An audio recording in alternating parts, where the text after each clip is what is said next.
Итак, hormaylar, assalomu alaykum. Tinchmisizlar, omonmisizlar? Eee, Challenge bo'yicha ikkinchi sahnani, ya'ni ikkinchi kadrni, endi qanaqa tushuntirsam, ikkinchi epizod deymizmi, ikkinchi kadr deymizmi? Ishqilib shuni men qanaqa yasaganimni videosini qilolmadim. Endi buni umumiy qilib tushuntirib o'tib ketsam bo'ladi. Demak, qaranglar. Bizda boshda nima bo'lgan edi? Demak, fayl ochib ko'rsataman. Animation render. Yo, uzr, bu yoqda emas, qaranglar. Tak. After ishlar, after renderlar. Itak mana.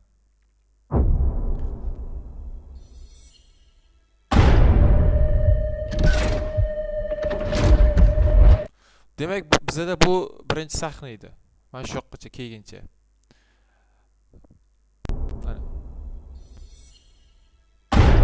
Mana shu qismdan boshlab faralar yondi va svet yondi.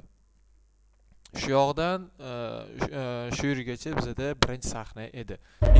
Demak, ikkinchi epizod qanaqa bo'ldi?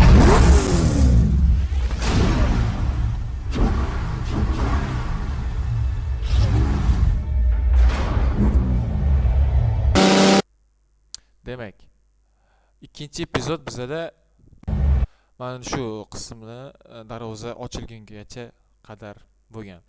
Bu shunchaki joyda turibdi, shunchaki kamera animatsiya, kamerani o'zini harakatlantirganman. Va bizda 3-epizod, boya ikkinchida batashibman, 3-epizod mana kameralar aylan harakatlangan va bu yoqda bizda bu yoqda men Nissan GT-R modelini olganman va shuni animatsiya qilganman bu yoqda mana. Mamdor qilib sal mana ketdi bu yoqdan. Bu yoqda kadrlar sal almashganda. O'sha hisobiga bu yoqda ko'rinmayapti. Noto'g'ri turibdi sizlarga nisbatan. Lekin bu kadrlar bo'lgani uchun bu yoqda muhim emas. Mana 3-epizod bizda. Nissan GT-R bu yoqdan ketdi.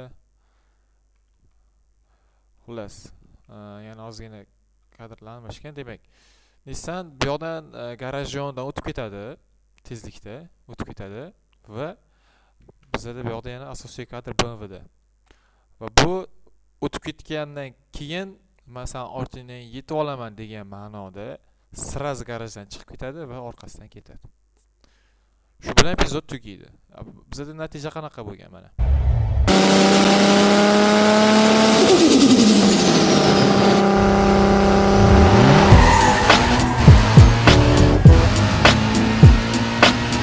Hey yo, Jim, man, won't you kick some of that, you know? You know how you do it, man. Demak, shu.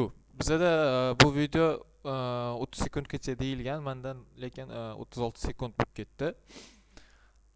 Menimcha yomon narsa deb, yomon natija bu deb o'ylamayman. Lekin natijani ko'ramiz, shunga yarasha bo'lsa kerak. Yana bilmadim. Demak, mana bu sahnalar, modellar hammasi CG Trader'dan olingan. Mana bu modellar yo'llar, mana bu betonkalar ham CG Trader'dan olingan modellar. Bu yoqda shunchaki HDR qo'yib animatsiya qilib yuborilgan. Demak, bu yoqda montajda qanaqa bo'ldi? Montajini After Effects'da qilganman. Bu sahna emas. Tak Race City bu emas, Toshkentda. Ya bu emas.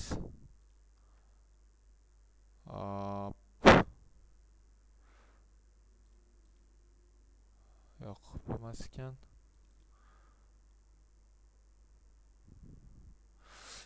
Demak, bu sahna o'chib ketgan ekan.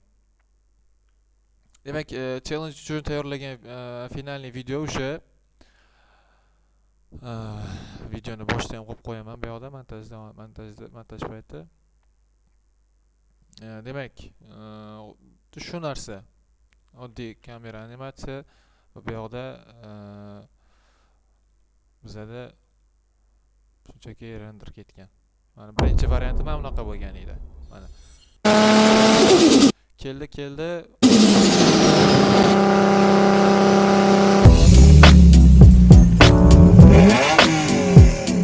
Bu yoqda просто tak mashinaning o'zi turibdi, hech qanaqa animatsiya bo'lmagan, ya'ni BMW o'zi ortidan harakatlanmagan. Bu menga sal oddiyroq ko'rindi, shuning uchun ikkinchi variant qilib men bu sahnani yasadim. Ya'ni oxiri boshi Yeah, man, what you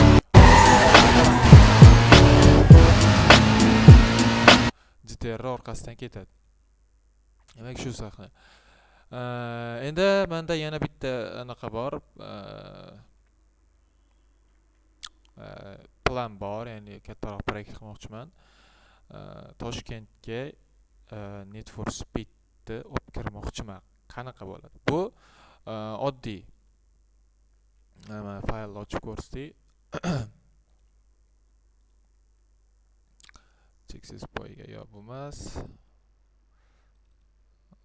Blender ishlar. Toshkentdagi car racing da yo'q bo'lmas. Qattan qildim buni. Tak file open don't save. Qatta qoldi endi bu fayl. Yo'q, men bundan kirib qo'yaylik.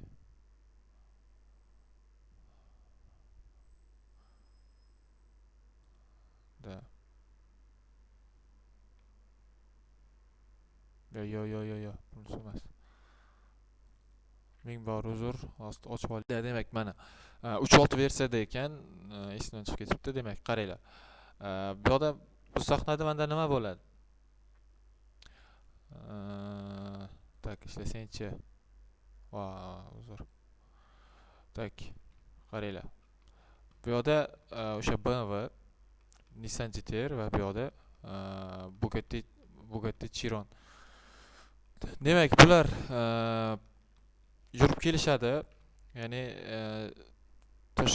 Toshkent shahariga qarab yo'l olishadi bular. Mana. Toshkent shahrida ichiga kelishadi va bu yoqda yana poyga ketadi. Demak, Toshkent shahri ichiga men qanaqa sahna qilganman? Bu ham 3.6 versiyada bo'lgan.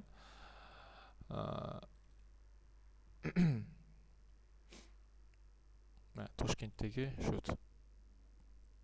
Demak, bu yoqda hozircha menda Gentra bilan Malibu bor. Malibuni tuningini ozgina boshlab qo'ydim. To'xtaylik, ko'rsatib o'tay, qiziqroq bo'ladi.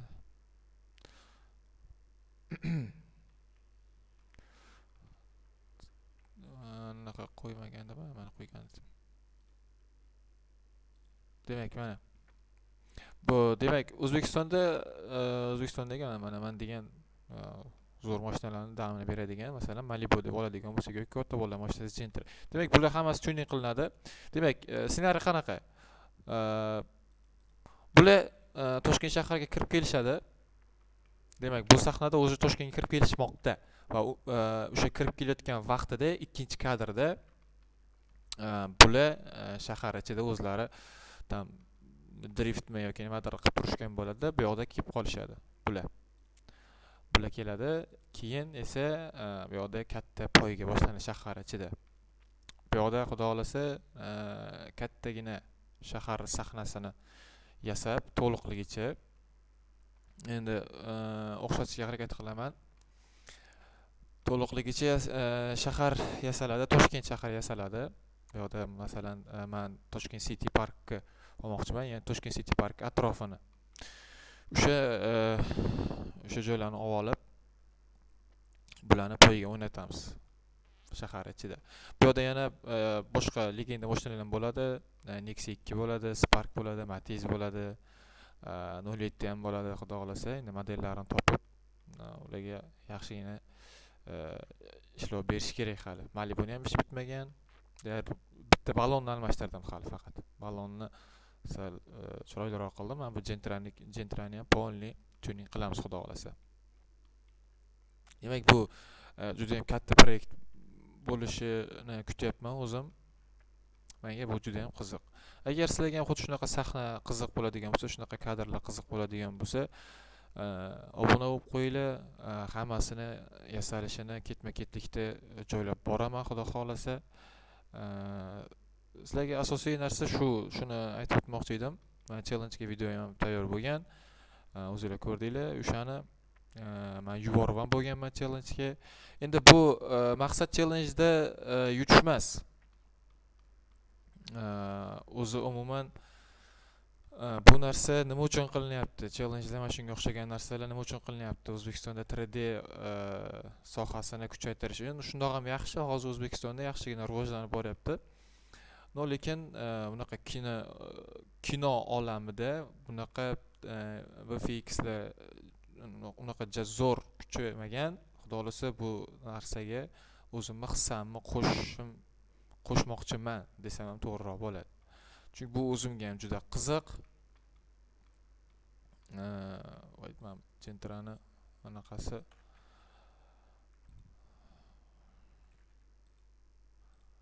unda Ctrl L qilib voy bu alohida yotibdi-yu bu.